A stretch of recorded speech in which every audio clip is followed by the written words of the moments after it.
Maintenant que le contexte est posé, parlons du premier truc qui m'a fait grincer des dents. Pour ceux qui arrivent en cours de route, n'hésitez pas à aller voir la partie 1, je vous explique juste mon année en école 3D et pourquoi est-ce que j'ai fait qu'une année à place de 3. Dans l'épisode précédent, où je vous parlais vraiment du contexte, je vous parlais également du fait que je n'avais jamais fait d'animation, que vraiment je suis arrivée à l'école avec des boucs et des dessins, c'est tout.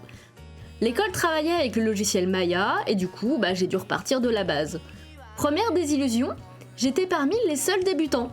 C'est-à-dire que la seule et unique classe de l'école, il y avait des gens qui étaient déjà à leur 2e ou 3e année d'animation. Donc comment vous dire que la différence pendant les cours s'est rapidement montrée. Entre ceux qui avaient déjà 3 ans de Blender ou d'un autre logiciel et qui devaient juste apprendre à transvaser avec Maya, et moi qui savais même pas faire un rond, et je pense que l'erreur des profs a été de nous mettre en compétition. En tout cas moi je l'ai ressenti comme tel, car j'ai commencé à décrocher des cours. Ça a dû être la seule fois de toute ma scolarité où je discutais avec les autres en classe plutôt que suivre le cours.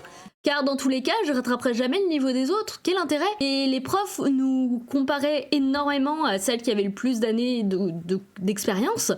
Donc, ouais, dans tous les cas, moi j'avais beau bosser, je rattraperai jamais 3 ans d'expérience. Mais malheureusement, c'est pas fini.